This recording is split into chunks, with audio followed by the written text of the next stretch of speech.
Let me take some time now and give you what I think are the 4 major lessons in life to learn. 4 major lessons. It is so important to study the majors. Have you ever noticed that some people don't do well because they major in minor things? Whatever you do, check at the end of the week, the end of the year, and make sure you're not spending major time on minor things. Otherwise, you will wind up with a below-average life. Now, before I get to the 4 major lessons, here are 2 phrases to consider. First, life and business are like the changing seasons. That's one of the best ways to illustrate life. It's like the seasons that change. Frank Sinatra sings, life is like the seasons. Here is the second phrase. You cannot change the seasons, but you can change yourself. Now, with those 2 key phrases in mind, here are the 4 major lessons in life to learn. The first is, learn how to handle the winters. They come right after fall with regularity. Some are long, some are short. Some are difficult, some are easy.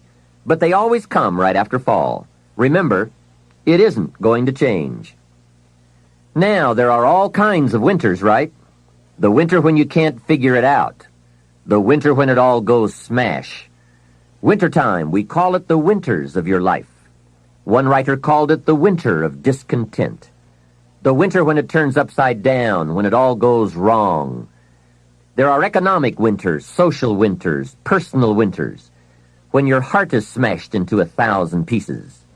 Wintertime, disappointments. Disappointment is common to us all. So learn how to handle the winters. You must learn how to handle the nights. They come right after days. You must learn how to handle difficulty. It always comes after opportunity. You must learn to handle recessions. They come right after expansions. It isn't going to change. So the big question is, what do you do about the winters? Well, you can't get rid of January simply by tearing it off the calendar. But here's what you can do. You can get stronger, you can get wiser, and you can get better. Make a note of that trio of words, stronger, wiser, better. See, the winters won't change, but you can. Before I understood this, when it was winter, I used to wish it was summer. I didn't understand. When it was difficult, I used to wish it was easy. I didn't know. Then Mr. Schoaf gave me the answer from a part of his very unique philosophy when he said, don't wish it was easier, wish you were better. Here's the second major lesson in life to learn. Learn how to take advantage of the spring. Spring is called opportunity, and uniquely enough, spring follows winter. And pray tell how often? Is it reliable? Can you count on it? Well, 6,000 years that we know of, that's pretty reliable. And what a great place for spring right after winter. If you were going to put it somewhere, that would be the place to put it. God is a genius. Hey, days follow nights. Isn't that terrific?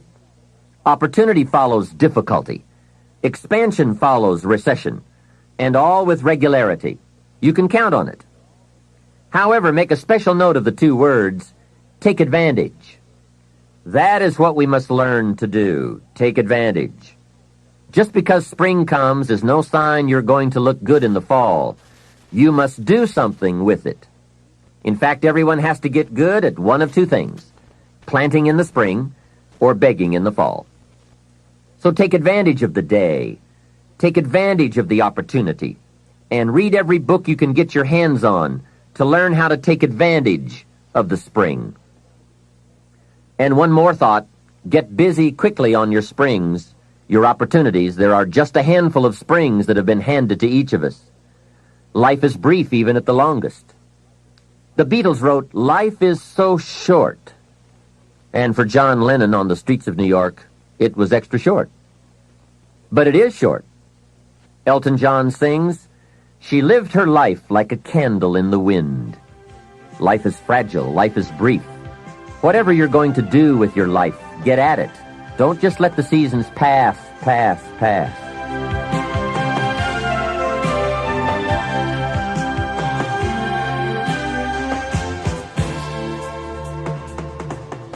The third major lesson in life to learn is learn how to nourish and protect your crops all summer. Sure enough, as soon as you've planted, the busy bugs and the noxious weeds are out to take it. And here is the next bit of truth. They will take it, unless you prevent it. And that is the third major lesson to learn, major skill to develop, preventing the intruder from taking the good. Here are two key phrases to consider under the third major lesson. Number one, all good will be attacked. That's the first phrase. On this planet, all good will be attacked. And don't press me for a why. I was not in on some of the early decisions, so I don't know why. All I know is, it's true. Let reality be your best beginning. Every garden will be invaded. Not to think so is naive. Here's the second phrase. All values must be defended. Social values, political values, friendship values, marriage values, family values, business values. Every garden must be tended all summer. If you don't develop this skill, you will never wind up with anything of value. Last is the fourth major lesson in life to learn. Learn how to reap in the fall without complaint. That's number 4. Take full responsibility for what happens to you.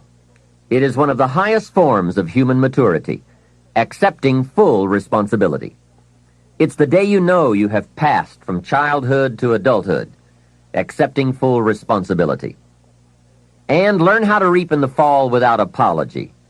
Without apology if you have done well, and without complaint if you have not. That's the best of human maturity. I'm not saying it's easy. I'm saying it's the best. Now, I used to have some problems in this area, way back in those early days. I used to have this list of reasons why I wasn't doing well. To explain, right? Otherwise, you're going to look bad. I used to have this funny list called Reasons for Not Looking Good. I really did. I used to blame the government. You can believe that or not. It was at the top of my list. I had a lecture second to none. The government. I blamed taxes. Look what you've got left after they take everything out. Taxes, that was on my list. I blamed prices. That's easy, right? You walk into a supermarket with $20 and come out with this little half bag of groceries. That was on my list. I blamed the weather. I blamed the traffic. I blamed my car. I blamed the manufacturers. I blamed my negative relatives. They were always putting me down. I blamed my cynical neighbors. They were just selfish, looking out for themselves. Wouldn't loan me any money. I blamed the community. I blamed the economy. Hey, that's a pretty good list for not doing well, isn't it? I thought it was a good list. I will never forget this one day. Mr. Schoaf was very kind, but he was also very blunt, which was helpful for me. If he hadn't been blunt, I would have missed some things. On this particular day, with a kind of question mark look on his face, he said, "Jim, just out of curiosity, tell me how come you haven't done well up until now?" Excellent question, right? Well, so I wouldn't look too bad, I decided to go through my list. How I ever had the nerve to do that, I don't know, but I did. I went through the whole list, the government, taxes, prices, everything. He was very patient, and let me go through it all. When I finished, he looked over my list very carefully and said, "Mr. Rohn, big problem with your list. You aren't on it." How brilliant, and how true. When I went to work for him a few months later, I learned very quickly to tear up my list of reasons for not looking good and threw it away. And then I got a fresh piece of paper, and I put one word on it: me. There's a Black Heritage spiritual that says, "It's not my mother nor my father, nor my brother nor my sister, but it's me, O Lord, standing in the need of prayer." See, I used to blame everything outside for my lack of progress, until I found the problem was inside.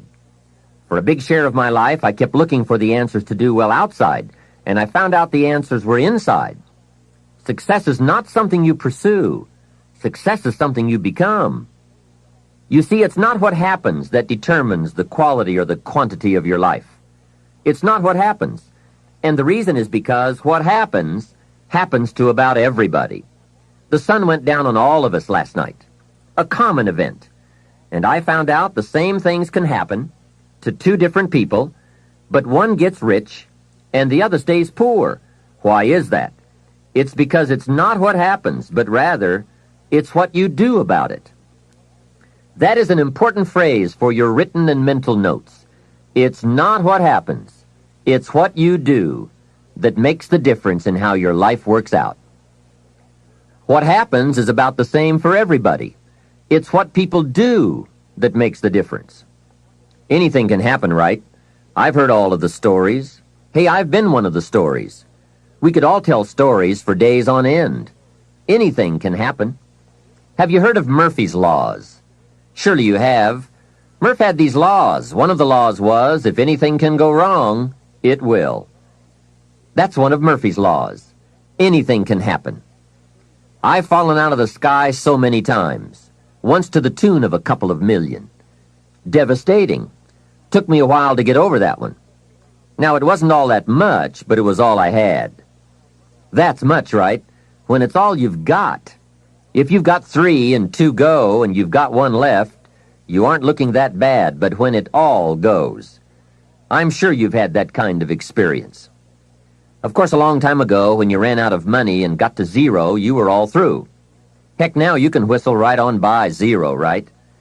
They will bury you these days. But those are happenings. Everyone's got the same happenings. The big question is, what are you going to do about it?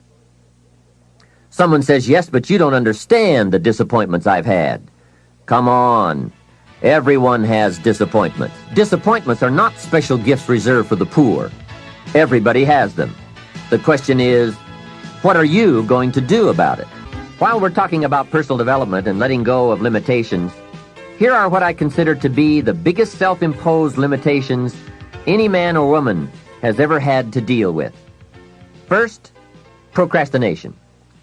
Procrastination is particularly life-threatening because when we put something off, it doesn't seem, at the moment, to be all that important. At the end of the day, if you have let a few things slide, it doesn't seem like such a bad day. However, enough of those days piled up will make a disastrous year, and eventually, a disastrous life. Our inability to come to grips with a natural tendency to procrastinate will surely send us drifting in the wrong direction. Before you reach the final session of this program, you'll have left procrastination behind, if you're still troubled by it. You'll have discovered that it's simply too costly to put up with any longer. Besides, you'll be too excited about where you're going to postpone the activities taking you there. Self-imposed limitation number 2. Blame. All of us have blamed others for our troubles from time to time. In fact, the tendency to blame someone or something goes back a long way. When there were only 2 people on earth, it wasn't long before they started blaming. The man said, "It was the woman. She got me into this." And the woman blamed the serpent. Blame seems to be one of those negative tendencies that just comes naturally. The ego striving to defend itself. Remember the list I came up with to explain why I wasn't doing well? One of the items that was high on my list was prices. I told Mr. Schoaf that my problem was everything costs too much. However, he soon set me straight on that by saying, "Mr. Rohn, that is not the problem. Let me tell you the real problem. You can't afford it. It's not it. If you keep dealing in it's, you will always be broke, unhappy, and disillusioned because you will never have enough. Don't deal in it's. Deal in you." When I finally learned to change my thinking from it to me, I changed my whole life. What a life-changing experience to finally meet someone who doesn't hesitate to put it on you or on your tendency to indulge in blame or procrastination. That is indeed a banner day when you meet someone who has learned how to skillfully and carefully attack the same problem that has kept you from doing very well, or kept you beneath your potential, or kept you off balance as to your own self-worth. It is so easy to mistake appearances for reality, to confuse the symptom with the real cause. Along with blame comes the third negative tendency we want to eliminate: excuses. Guess how many excuses we have? 1,000,000. And in the course of a lifetime, we will probably use them all, unless somebody finally comes along and blows all those excuses apart to make us come face to face with the real reasons for our current dilemma.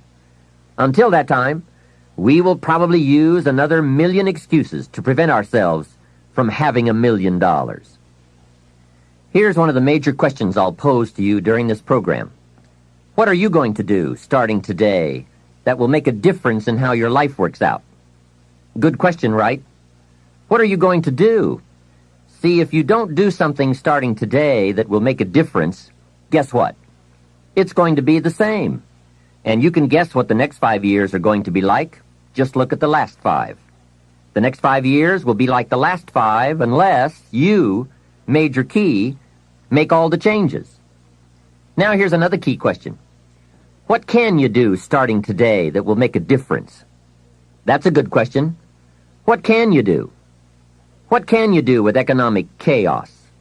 What can you do with massive disappointment when it's all gone wrong? What can you do when it won't work, when you've run out of money, when you don't feel well, and it's all gone sour? What can you do? Well, let me give you the broad answer first. Here's what you can do. You can do the most remarkable things, no matter what happens. Hey, people can do incredible things, unbelievable things. A man can do the most amazing things with the most impossible circumstances. A woman can do the most remarkable things with the most disastrous circumstances. Hey, I found out kids can do remarkable things. That is, if they have remarkable things to do. I also found out if they don't have remarkable things to do, there's no telling what they'll do. Now, here's why humans can do remarkable things. It's because they are remarkable. They are not dogs, animals, fish, birds, amoebas. Humans are different than any other creation. When a dog starts with weeds, he winds up with weeds, and the reason is because he's a dog. But that's not true with human beings. Human beings can turn weeds into gardens. That's one of the major differences being a human versus being a dog. Humans can turn nothing into something, pennies into fortune, disaster into success. And the reason they can do such remarkable things is because they are remarkable. So why not reach down inside of you and come up with some more of those remarkable human gifts? They're there waiting to be discovered and employed. And with those gifts, change anything for you that you wish to change. And I challenge you to do that because you can change. If you don't like how it is for you, change it. If it isn't enough, change it. If it doesn't suit you, change it. If it doesn't please you, change it. And I challenge you to do all that because you can change.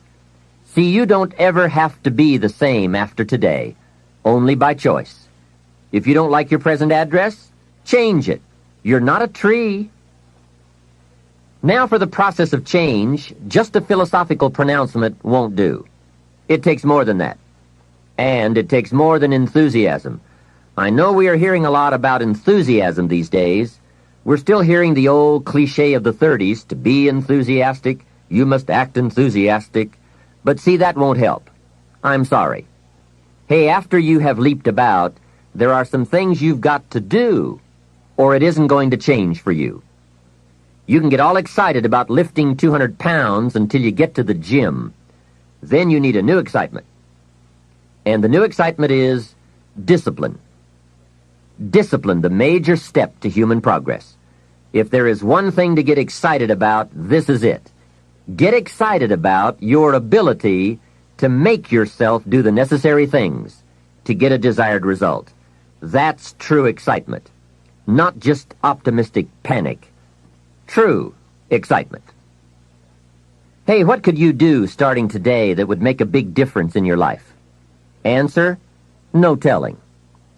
What will some people do starting today? That's what's disappointing. It's not what we can do that's in question. What we can do is fantastic. What we can do is unbelievable. What we can do. It's what we settle for that's disappointing. Remember, the major question to ask on the job is not, what are you getting? The major question to ask is, what are you becoming? What we become is what leads to all the good things. And the habits we form, habits of mind, attitude, and behavior, are a dominant part of what we are becoming. Now, I understand as well as anyone that forming new habits doesn't come easy. But new habits will come when we change. It is usually not in one cataclysmic explosion, but rather by changing small pieces and parts at a time.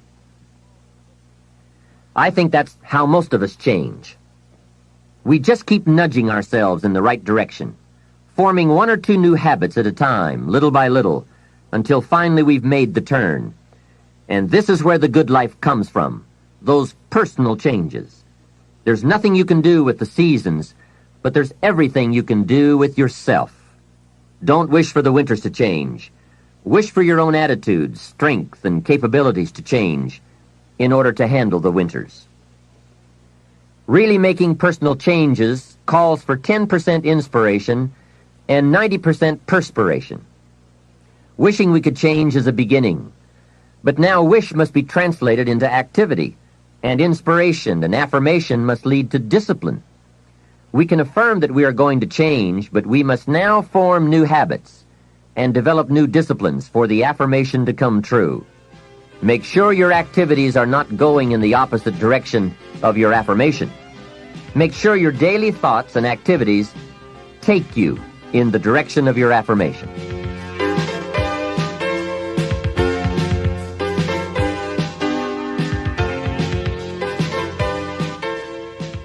Now, in the personal development quest, there are three major aspects of ourselves to improve. We can look at developing ourselves spiritually, physically, and mentally. With respect to our spiritual development, this may be a major or a minor issue for you, depending on your values and your goals. I confess to being an amateur in this field, but I think it's very wise for you and me to look at the spiritual side of our lives and decide what growth we want to experience here. Come to your own decisions as to what it will take to nourish your spiritual nature. Next, let's look at physical development. The body and the mind work together and depend on each other, so they both need attention. There's a Bible phrase that says, treat your body like a temple. So just put it in your notes, body like temple. Not a bad suggestion. Treat your body like a temple, not a woodshed. Now, in taking care of the physical, we must learn to be conscious of ourselves, but not self-conscious. We need to be aware of our physical appearance, our physical well-being, but not to the point of being self-conscious. We need to be aware, we need to take care, but some people devote too much of their day to physical appearance. Physical appearance is going to have something to do with your future, your well-being, your income, so do spend some time on physical appearance. How we appear to other people does make a difference in terms of our acceptance and our ability to function and do well in the marketplace. In fact, there's another Bible phrase that says, take care of the outside for people and take care of the inside for God. People look on the outside, and God looks on the inside. Now, you might believe that people shouldn't judge you by physical appearance. Well, let me give you a clue. They do. Make sure you don't order your life based on shoulds and shouldn'ts. You'll always be confused, and you'll always have trouble. The best thing to base your life on is reality. What people really do. So since people generally judge by appearance, then that's probably one thing we want to take care of. That's just part of the game. Now, of course, when people get to know you, or if they've been around you any length of time at all, they're going to judge you by more than appearance. But sure enough, people at first are going to take a look. So taking care of yourself in personal appearance is a consideration. Now, physical development also includes your good health and your well-being. You've got to spend some time on that so that you feel good in the marketplace. Get involved in some form of disciplined exercise. Keeping fit and feeling good has a positive effect on your attitude, not just your appearance. Even if you're not into sports, there are some cassette programs and books on how to stay in excellent shape in only 20 to 30 minutes a day. Get the tapes and find your best way to stay physically fit. Just develop a bit of consciousness about taking care of yourself physically. Physical fitness pays great dividends in terms of your energy level, your ability to live a long, healthy life, and your general sense of well-being. The other part of physical well-being is nutrition. There are some excellent cassettes and books on this subject for you to investigate as well. Do all you can to stay fit, to stay healthy, and to stay well, because physical health and fitness affect how you feel about yourself and how you perform in the marketplace. When you feel good about yourself, other people will feel good about you too.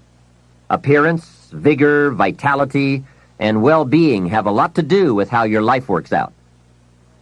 That's the physical side. Now, the mental exercise and nourishment are just as important as physical and spiritual exercise and nourishment. You want to make sure that the acceleration of your mental health, mental well-being, and mental capacity keeps up with your physical capacity. So make sure at 40 that your mind has kept up with the passing of the years. Don't stay 30 at 40. Don't stay 30 at 50. Keep up the learning curve with mental exercises. I congratulate you for your investment in this cassette program as a further expansion and stimulation of your mind and your thinking. It's so important for you and me to be stretched beyond where we are. It's too easy to just comfortably sit and stop growing. It often doesn't seem to be that necessary to make the push, to make the effort to learn and to grow and to challenge yourself. But let me give you something to think about. The last few years of the 20th century are going to demand a lot more mental vigor and mental activity. The competition and complications of life are going to truly challenge the full capacity of our mentality. So, stretch your mind. It's easy when you finally find yourself in a good job to stop pursuing mental development. Have you heard about the accelerated learning curve? From birth up until the time we are about 18, our learning curve is dramatic, and our capacity to learn during this period is just staggering. We learn a tremendous amount very fast. We learn our language, our culture, our history, science, mathematics, everything. But guess when this learning curve starts to taper off? When we get our first job, usually. Now sometimes, for some people it will continue, but sure enough, here's where it usually levels off. If there are no more exams to take, if there's no demand to get out paper and pencil, why read any more books? Now you will just learn by some experience, just getting out there and by doing it wrong and doing it right and stumbling around. You learn some. But can you imagine what would happen if you kept an accelerated learning curve all the rest of your life? Can you imagine what you could learn to do, the skills you could develop, the capacities you could have? So here's what I'm asking you to do. Be that unusual person who keeps up his learning curve. Succeeding in life is not usual. It's unusual. You need to develop some unusual habits to earn the outstanding rewards. A friend of mine said, a standard education will get you standard results. You want a lot more than standard results? You need to become a lot more than a standard person. And now I've got some more good news for you. Never before in the history of the world has it been easier for someone like you or me to become educated, skilled, highly creative, innovative, and spilling over with profitable ways of thinking. I'm talking about making full use of audio cassettes like the one you're listening to now. You can turn your automobile into a professional growth seminar on wheels. I'm serious. Cassettes can turn the time you spend driving your car, dressing in the morning, or exercising into solid, effective personal development. While your friends are vegetating on the way to work, listening to the radio that doesn't help them one bit to do a better job, you're picking up new negotiating skills, better sales techniques, or a new creative way to solve problems. Keep building your library of fine, quality cassette resources. There isn't a better place you can put a few dollars every month. Become a student of good ideas, wherever they can be found. Always be on the lookout for a good idea, a business idea, a product idea, a service idea, an idea for personal improvement.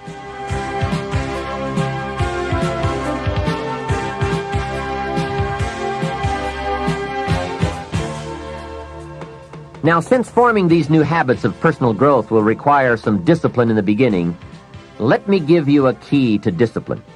Discipline starts with the little ones and works up to the big ones. Start with all the things you can do to make your life better and make you feel better about yourself. Make a list.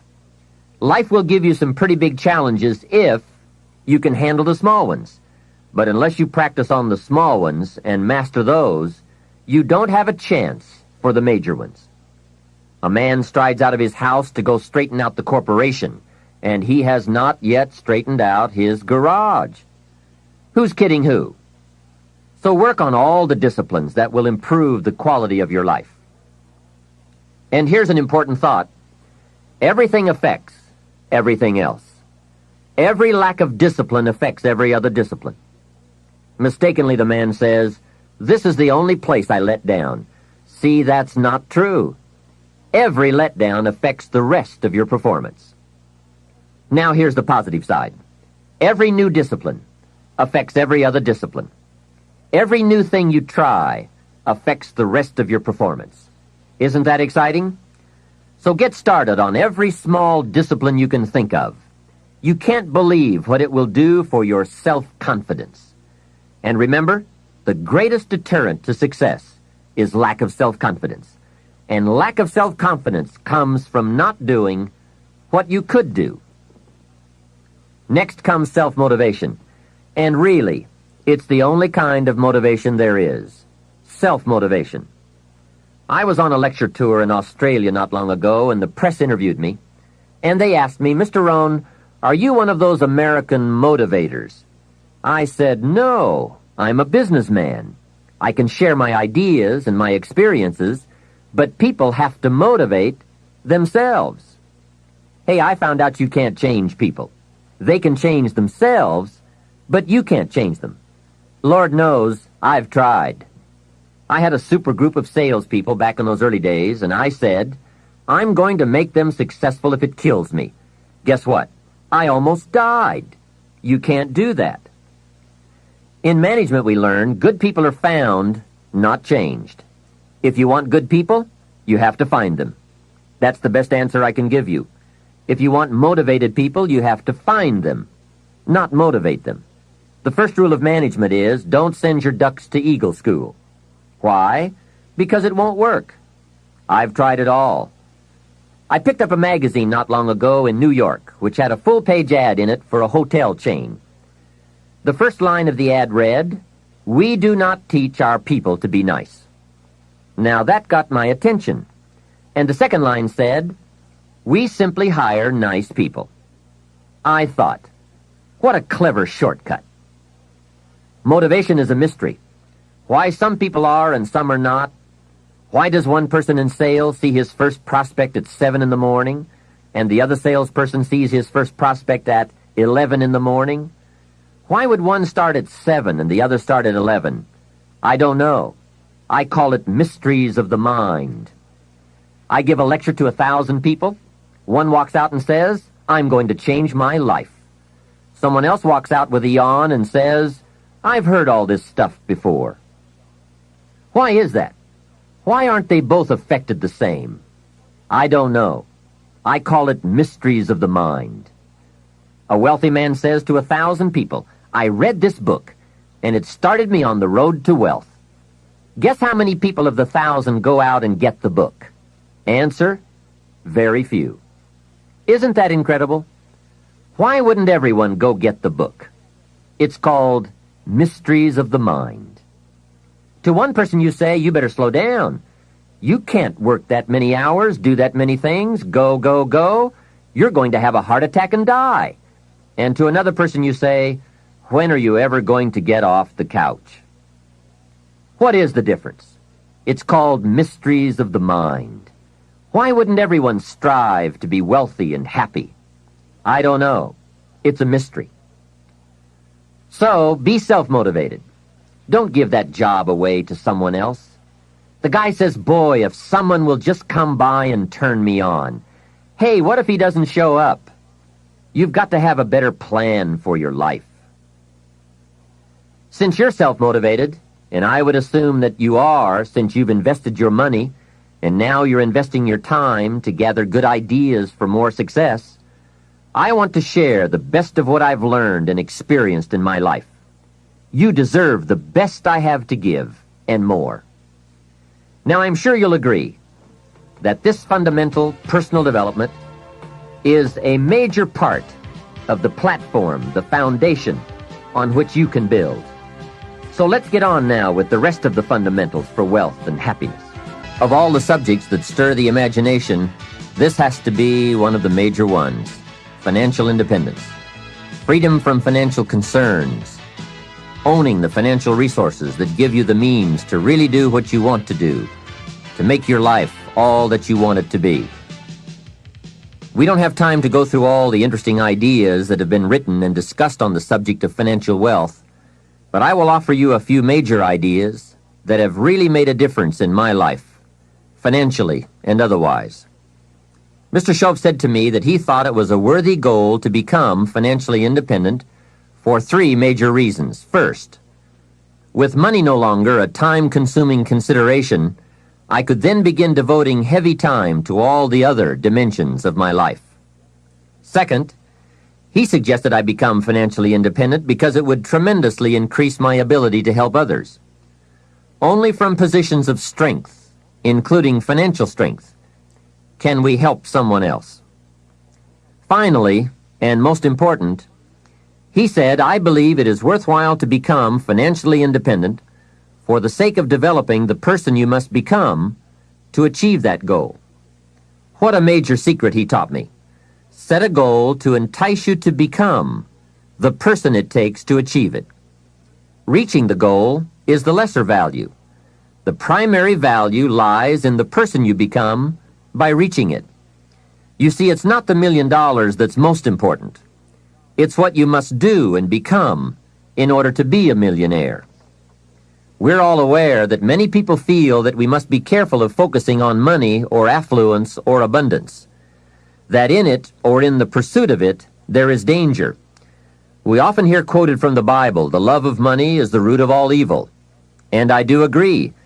If you make money your love, and you pursue affluence to the exclusion of or at the expense of other values of life, you have lost, not won. However, let us consider this question. If you could do better, should you? That's not a bad question. In the time allotted to labor, in the time given to economics, care for family, success, achievement, productivity, the creation of value, the development of skills and creativity, if you could do better, should you? I think that one of the greatest satisfactions of living life to the fullest is doing the best you can with whatever you have. Doing less than your best has ways of eroding the psyche. We seem to be creatures of enterprise. Surely it is the reason for the seasons. The soil and the sun and the rain and the seed all say, what can you do with us? The seasons say, do you have the genius to make something unique of us? Life says, here's the raw material. What splendid things can you produce from all there is? So, go for high productivity, the full employment of your genius, the full development of your potential in all areas of your life, including earning money. That is the essence of life. Truly sophisticated people know it isn't the amount that counts. It's doing all that you can with all you've got that counts. With that background, let me recommend a book for you to read. The title is The Richest Man in Babylon by George Clason. Perhaps you've already read it. I would suggest that you read it again.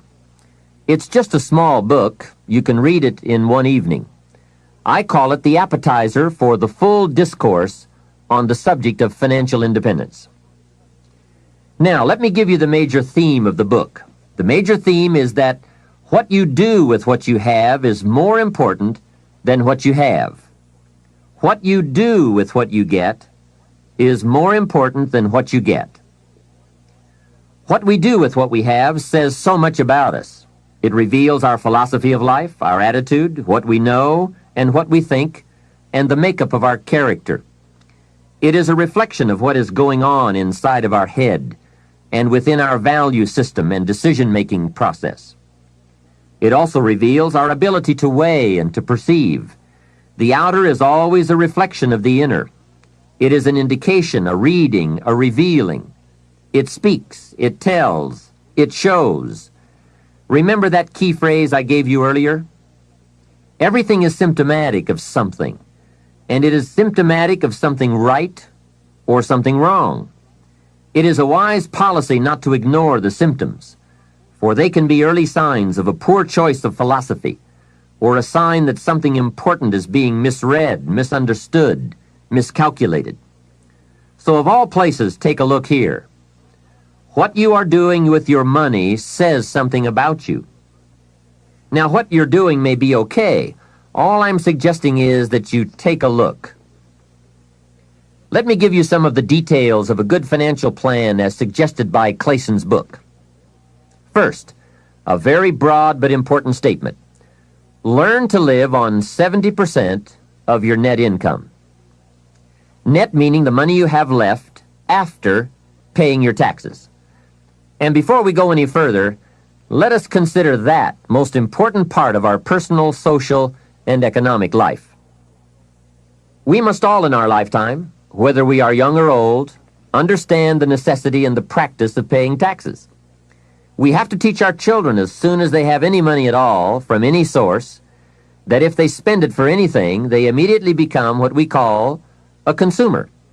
And all consumers of goods and services, no matter how young, have to pay taxes. In California, where I live, if a child is only 10 years old and goes to the store to buy something that costs $1, the proprietor asks him for an extra 6 cents.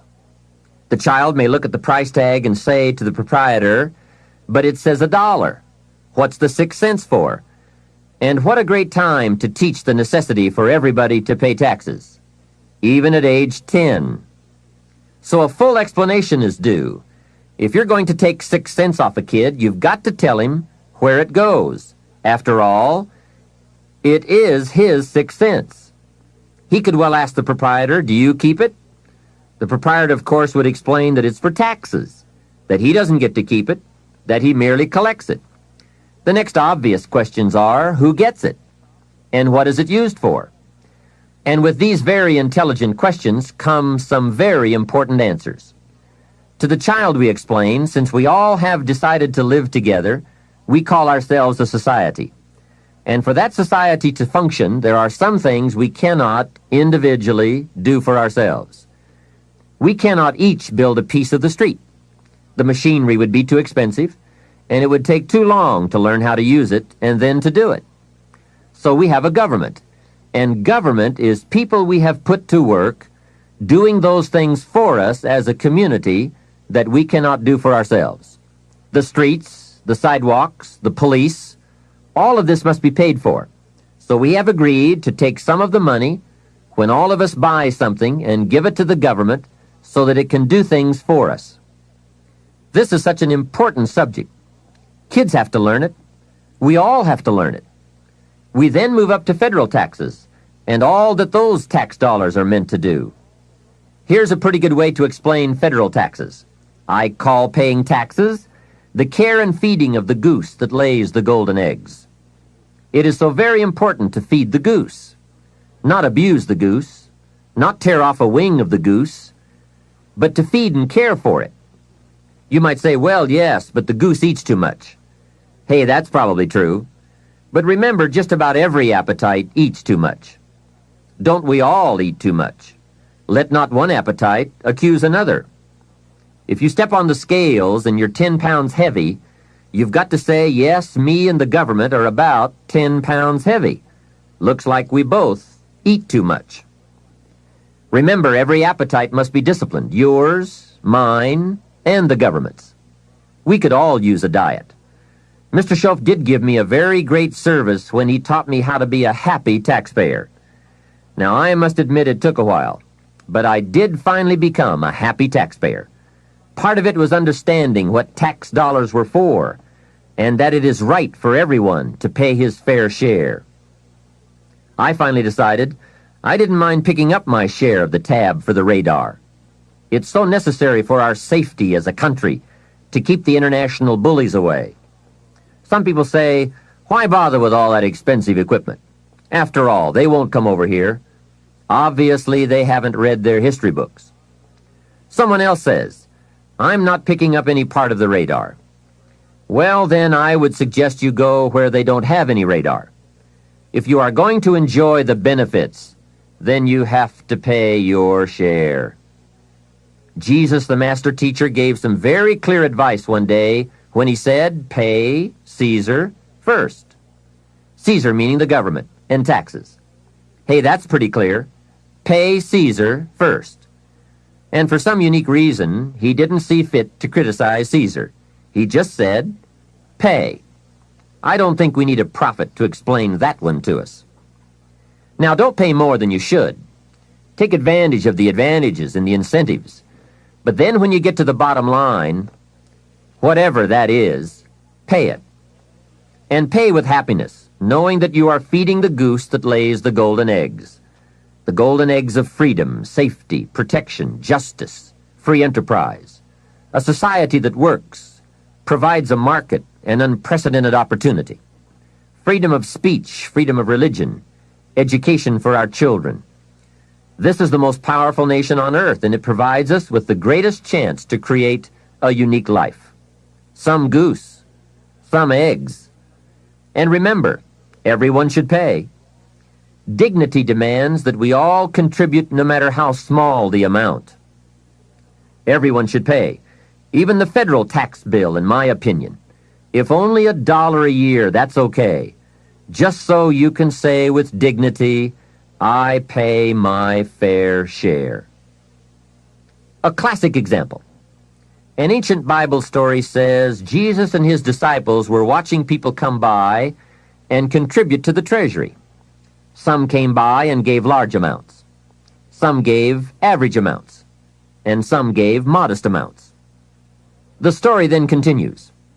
A little lady came along and put 2 pennies in the treasury. Jesus said to his disciples, look at that. The lady and the 2 pennies. They said, 2 pennies? You give us this example out of all who made a contribution? 2 pennies? He said, you don't understand. She gave more than anyone else. They said, 2 pennies? More than anyone else?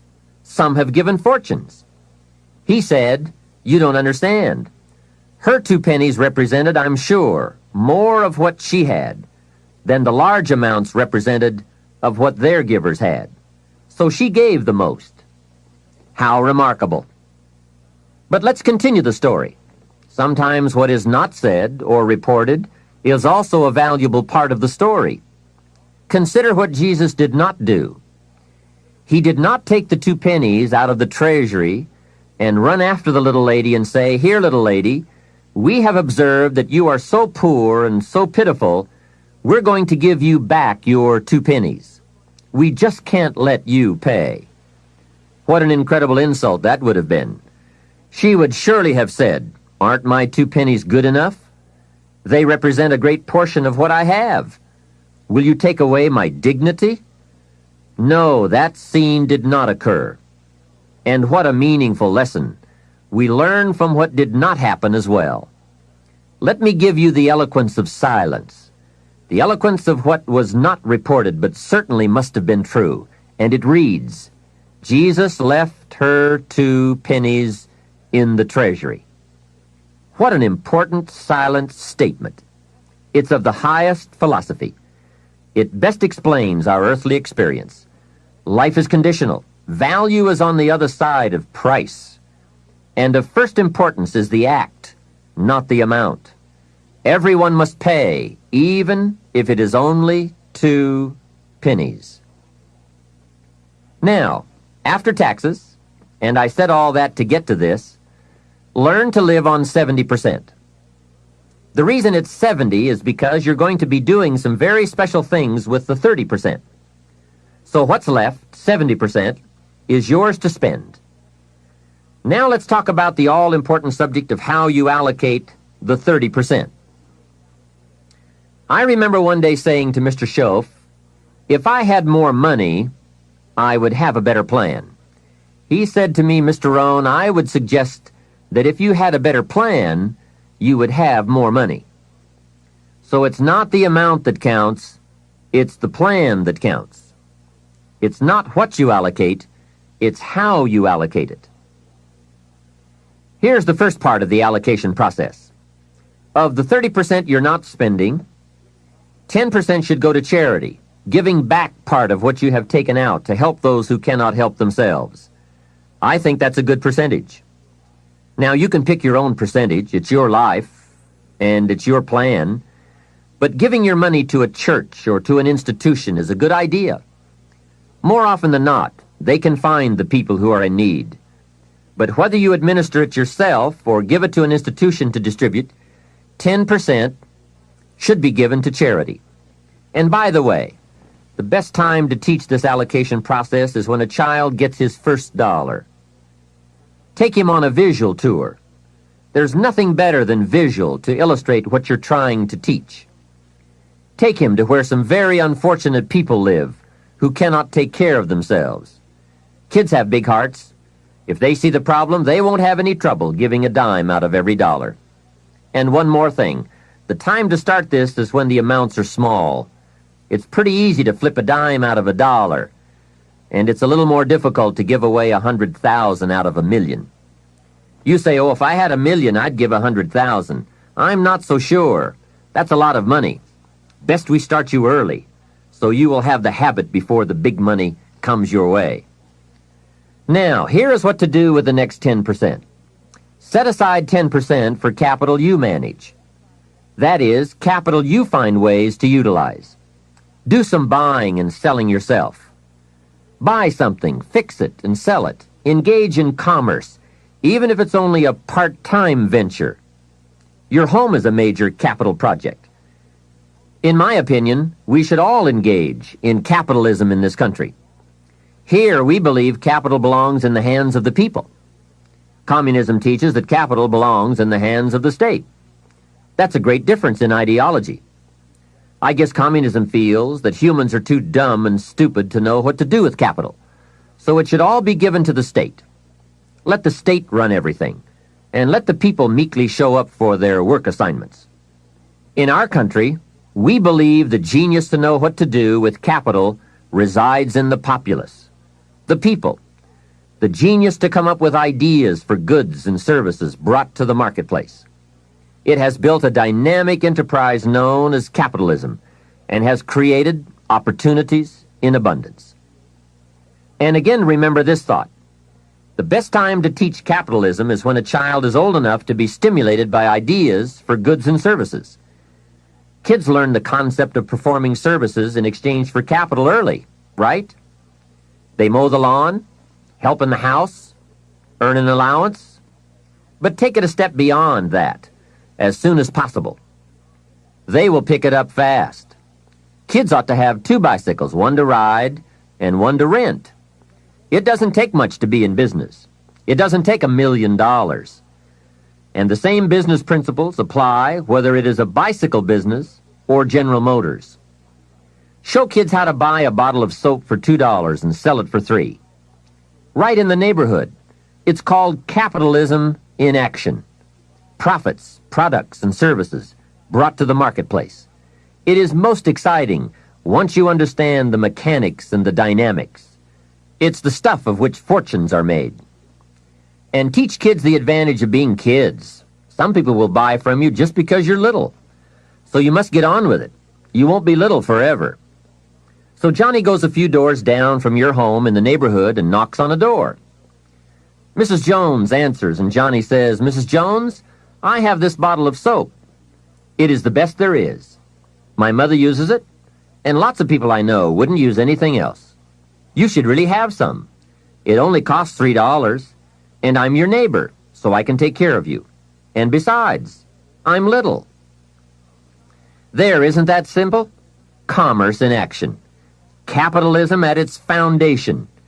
You see, the only danger in capitalism is if capital gets in the hands of too few people. As long as it is in the hands of the many, it is a dynamic force for profitable and exciting enterprise. Back to our story. Mrs. Jones says, "Johnny, I appreciate your coming by, and I think your product is unique, but really, to be honest with you, I have plenty of soap." Johnny says, "Let me come in and check." Hey, kids know how to overcome objections. They have been mastering that skill all their lives. Johnny knows how to get in the door. Mrs. Jones says, "You've got me. I'll be a customer." Now, when he comes home, you must get ready to teach all the other principles of enterprise and successful living. The two should go together. First, Johnny says, "I've got $3 to spend," and you point out the obvious. If you spend all $3, you will be out of business. He says, "I can see that." Then you explain, you must set aside $2 to invest in another bottle of soap. You can't spend your capital. Capital must be carefully preserved. What would you think of a farmer who ate his seed corn? Dumb farmer, right? So capital must be defended. It is your only chance for another harvest. Now here's another thought for your notes. Make sure you turn part of your income into capital. I would suggest 10%. And use that 10% yourself to give your own skill a chance to do something remarkable in the marketplace. No telling what genius lies, unused, waiting for the spark of opportunity. It is part of the path of fortune. Use this thought. Why not work full-time on your job and part-time on your fortune? You can, you know. It's up to you.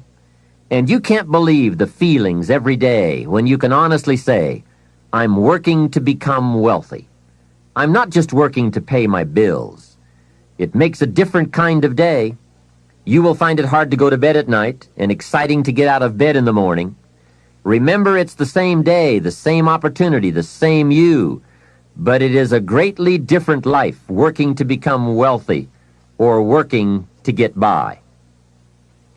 Now here is the next principle to teach. Johnny says, "Okay, I'll set aside $2 so I can stay in business and continue to make $1 profit. But I get to spend the $1, right?" Now comes a most important opportunity. You must explain that if he spends that whole dollar, he will wind up broke and unhappy. And then take him on another visual tour to some part of town where he can get a good look at people who spend all they make and are broke and unhappy, and say, "Do you want to live like this?" He will say, "No." Then you say, "All right then, you can't spend the whole dollar." He says, "Well then, tell me what to do with it." And with that open door comes the obvious opportunity to teach all the principles of wealth and happiness and lifestyle. One of the major factors that affects your life, all your life, is what you do with your money. So here's what you do. First, pay your taxes, right? And for kids, that is easy. They pay when they spend, unless they make a lot of money. Then you must teach them to pay federal taxes. Remember the care and feeding of the goose that lays the golden eggs. Next comes the 10 cents for charity, which we have already covered. Johnny says, "Oh yes, here is a dime for those who cannot help themselves." Now I can spend the rest. Answer, no, no. You will wind up broke and unhappy. He says, "Okay, what now?" And now comes another major life lesson. The next 10 cents out of every dollar of wages or profit is for the increase of capital you manage. Set aside 10 cents out of every dollar profit so that someday you can buy 2 bottles of soap instead of 1. I'm sure Johnny will catch on to that one right away. He says, "Of course. If you buy 2 bottles instead of 1, you save yourself a trip." How clever. And the next point you teach is that some companies will sell you 2 bottles cheaper than if you buy just 1 bottle at a time.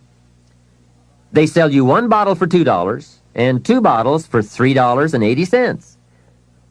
Johnny says, "Wow, then when I sell it, I can make even more money." How clever. It's true, everybody benefits from the increase of capital. The company gets to sell 2 bottles at one time. You save a trip and some costs, and you can keep some of the saving or pass along some of it to Mrs. Jones, your customer. Let's review so far. First, pay taxes. Next, 10 cents for charity, and 10 cents for capital you manage, and for the increase of that capital out of every dollar of wages or profits. Now, here's the third 10 cents from every dollar, and that is capital you provide. Take 10 cents out of every dollar and put it in a financial institution. And now we have come to a major benefit for all of us if you bring this 10% of your earnings to the marketplace. You see, some projects in our society need more capital than one person can provide. So we have a system whereby all of us can loan or invest our money in capital provided, so that large businesses can be built to provide more jobs and products and service and help create an even more dynamic society. So 10 cents out of every dollar should go into a savings account. I really prefer to call it an investment account because, and kids will love this, they pay you for the use of your money.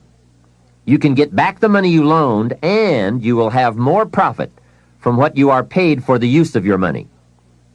And be sure that you teach this, that if kids start this program from whatever they earn on a job or in engaging in enterprise or both while they are in their teens, by the time they are 40, they will be wealthy enough to be able to do what they want to do the rest of their lives, instead of all their lives doing what they have to do.